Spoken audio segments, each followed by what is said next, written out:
Hi, my name's Leo and I'm a boat builder and a sailor. A few years ago I bought a very old and quite famous wooden sailing boat for the price of $1, and since then I've been rebuilding that boat from the keel up with the help of a lot of amazing people. Now in this video we're going to see some really beautiful metalwork as Bob makes some custom bronze vents, and I have to face the challenge of sealing the electrical and battery locker underneath the companionway steps using plywood and gaskets in such a way that water can't get in there and damage the electrics. First though, we're going to look at the last bit of woodwork that it took to complete the companionway steps. That is the teak ladder that's in 3 parts so it can fold out of the way. That is the main entrance into the boat. Now, I constructed the steps quite a while ago, but in the video about them, they never quite got finished. So I'd dry fitted them all together, and the next step was to glue them together for good using West System G-Flex epoxy.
So after the companionway steps were all glued together and the handholds were cut and it was all sanded, I passed them off to Bailey to get some varnish on them. Now underneath where the companionway steps lead down into the boat, there are 2 plywood lids or hatches, and behind them is the battery and electrical distribution locker. My next job was to make sure those plywood hatches had a watertight seal on the back of them. So I went up to see our friend Russell, who lives up the road, to get some advice and some help fitting the gaskets. So we're putting the gaskets in Leo's hatches here, and we're using surgical tubing for the gasket material, which is a bit unorthodox, but it's shown to be like the perfect gasket material. It has a perfect memory. You can squash it flat and it just pops back. And we've been using it for a long time for watertight hatches. Leo cut these perfect depth gasket notches, and we're bonding it in with cyanoacrylate glue, which is like super glue. And we've tried a lot of different adhesives for this, and this is the only one that works, and it works just incredibly well. There's even a butt joint in the gasket right here. So there's the butt joint that we just did, and I'm pulling on it. It's not even fully cured, I don't think, but oh my God. So, oh my God. How's that? When I first saw your gaskets, I was a little surprised that there's only a little part of the gasket really sticking up above the surface. A good gasket, you know, any decent watertight closure has a notch for the gasket to go into. The notch lets the gasket deform. It gives it a place, a housing for the gasket that lets it compress. Really only a little bit of the gasket needs to be sticking up proud of the surface. In this case, it's between 1/4 and 1/3 of that diameter is sticking up proud of the surface. Perfect.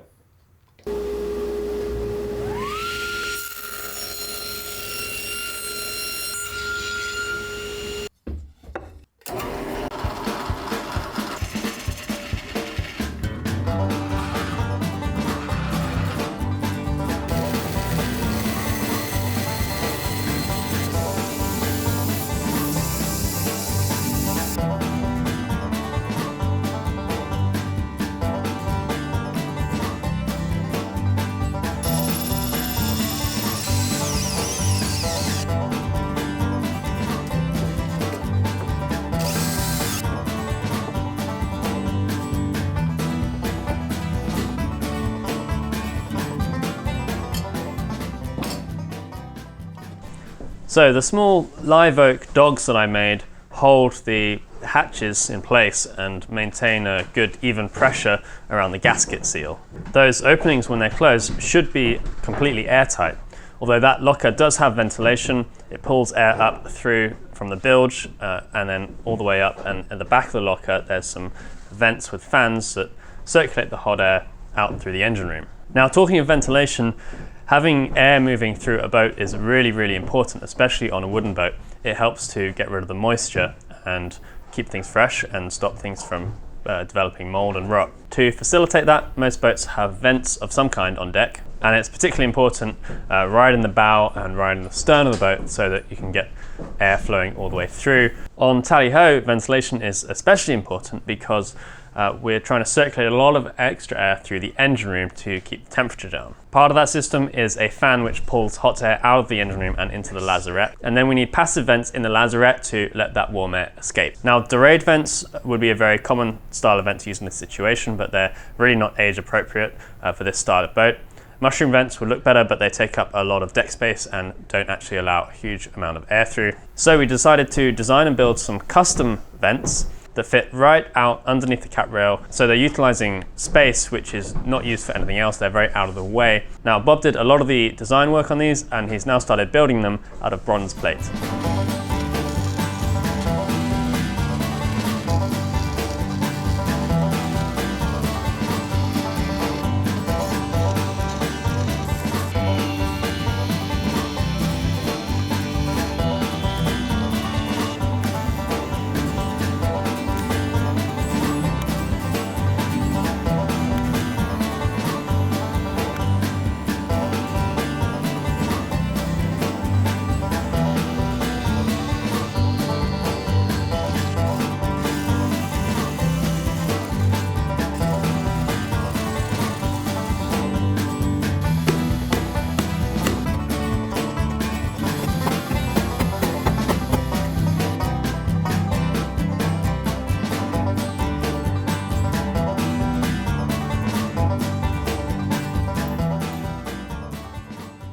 So as you guys know, costs on this project have been going up and up. So I'm really pleased to say that this week's video is sponsored by Surfshark VPN.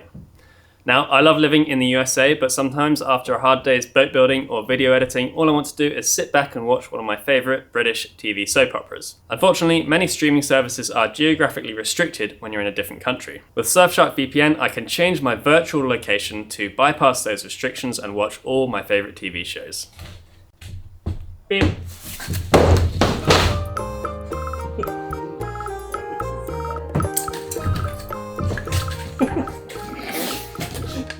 Oh, Charles, finally I'm to become a mother. It'll be the most beautiful baby in all of Worcestershire. As you planted your seed, and now that we reap the harvest.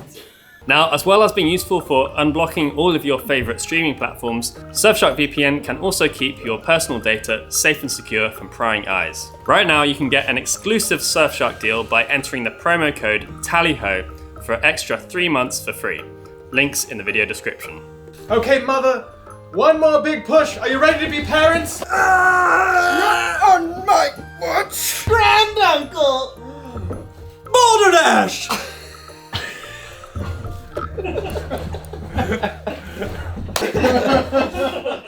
Hey Leo, what are you doing? So I am just doing some design work in the engine room, and right now I'm just designing the sort of table / cover that's going to go over the top of the engine, and it's going to be a little bit of a work surface and also protect the inverters from the direct heat that's rising from the engine, because these are sensitive to heat. So it'll be a kind of plywood tabletop with insulation on the bottom, and the whole thing will be removable for access, but it'll also be a place to put tools and stuff if you're working in the engine room. And I'm also designing a seat in here, which will go right here. And then behind me, eventually there's going to be a cabinet, which will be tools and parts storage. So yeah, this is actually a lot of what I do every day, is sort of designing work, doing sketches, drawings that I'll then hand off to the team here, who then make the magic happen. Also, you'll notice a new addition in the engine room. We have this fire extinguisher here now, and this is part of a fire suppression system which is automatically activated if the temperature in here gets hot enough, if there's a fire. And not only does that set off the fire extinguisher, but it also shuts down the main engine if it's running, and it shuts down the air intake fan, which is bringing in fresh air into the engine room from the cockpit. Because obviously if you want a fire, you want the engine to stop, but you also want to stop bringing fresh oxygen into the area because that can feed the fire. This, as well as having an automatic release, this also has a manual release, which is triggered by pulling a little handle outside the engine room door. Also in here, we now have the Morse control installed, which controls the throttle and the gear on the engine. So that's up here, and then there's cables which wrap around in a nice fair curve and attach to the engine, and that's how you drive the boat. And as I mentioned, we've got the air intake fan installed now. There is a waterproof cover on the outside of that, so if you're in weather where you might be getting a decent amount of water in the cockpit, you can close that down completely. There's also an exhaust fan in the engine room over there, which pulls the hot air out and into the lazarette and then out on the deck. That's about it in here. We've got some sockets getting installed for AC power. We've got some light switches up here, and the water maker is all fully installed now. We've got an air intake here, which is for the diesel heater, and that's got a fancy pipe inside the cockpit so that it can't suck water in. And yeah, lots of really exciting stuff in the engine room.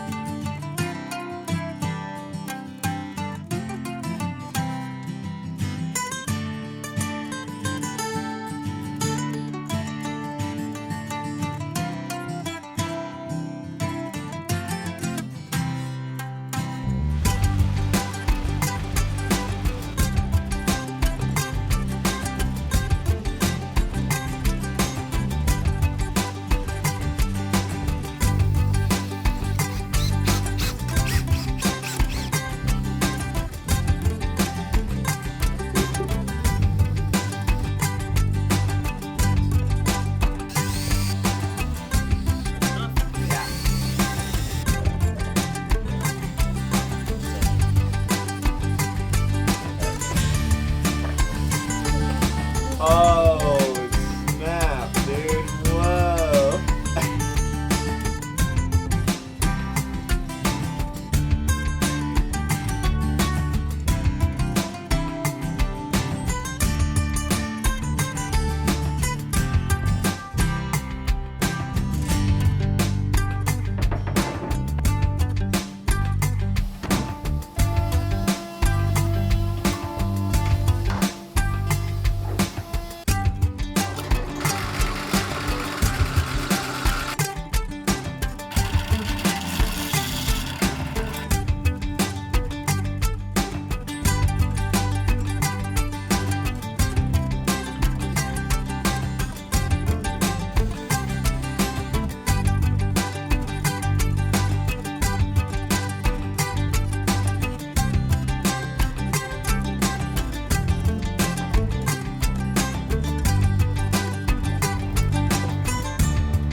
Erica, what are you doing?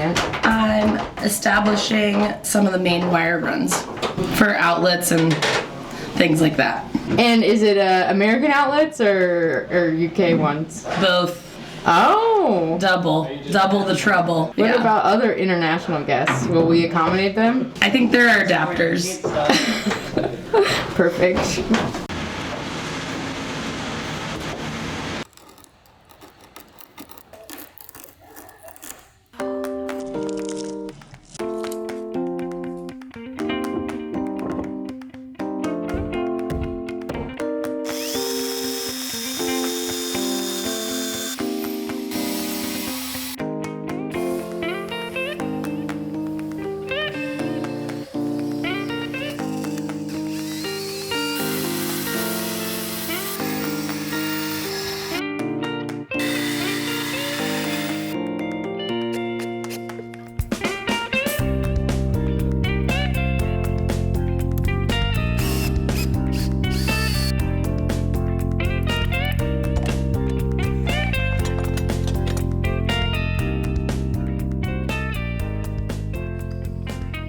So the bronze lazarette vents that Bob made are installed and they look really, really great.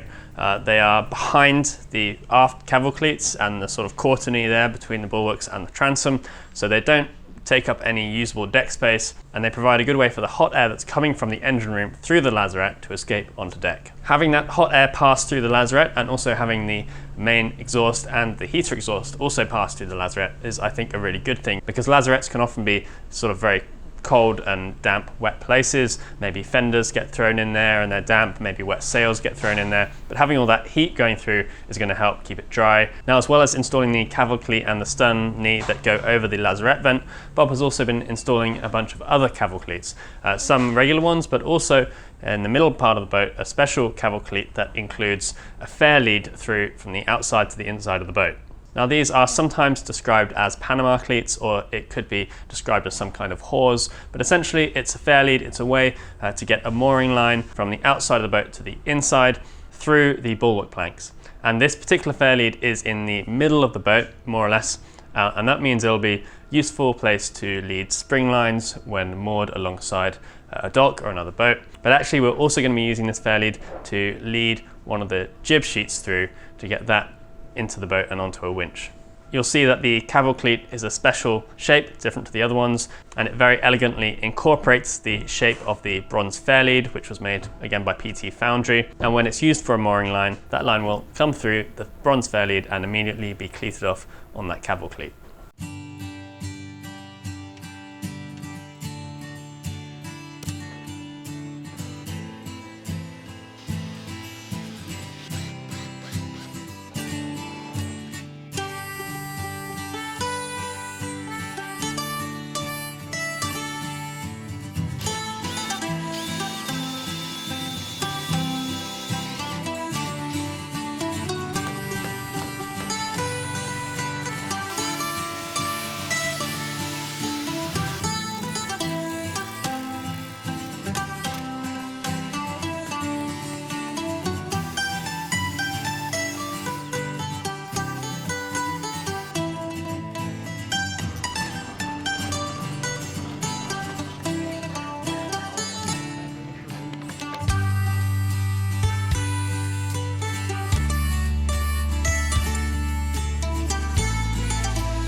All right, that is all we've got time for right now, but we've got some really exciting stuff coming up pretty soon. Tally-ho is going to be coming out of the shed and getting a mast stepped, so keep an eye out for updates on that on all of our social media and in the next videos. For now though, thanks a lot for watching, and a massive, massive thank you to everyone who has donated or otherwise supported this project. It does make a huge difference. It means we're able to keep on doing this work and we're able to keep on making and editing these videos, so I really, really appreciate it. And I'll see you next time. Cheers.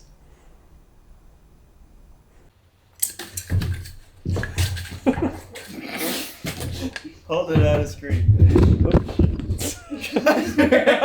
One take. Leave all that in. We got it. One last big push.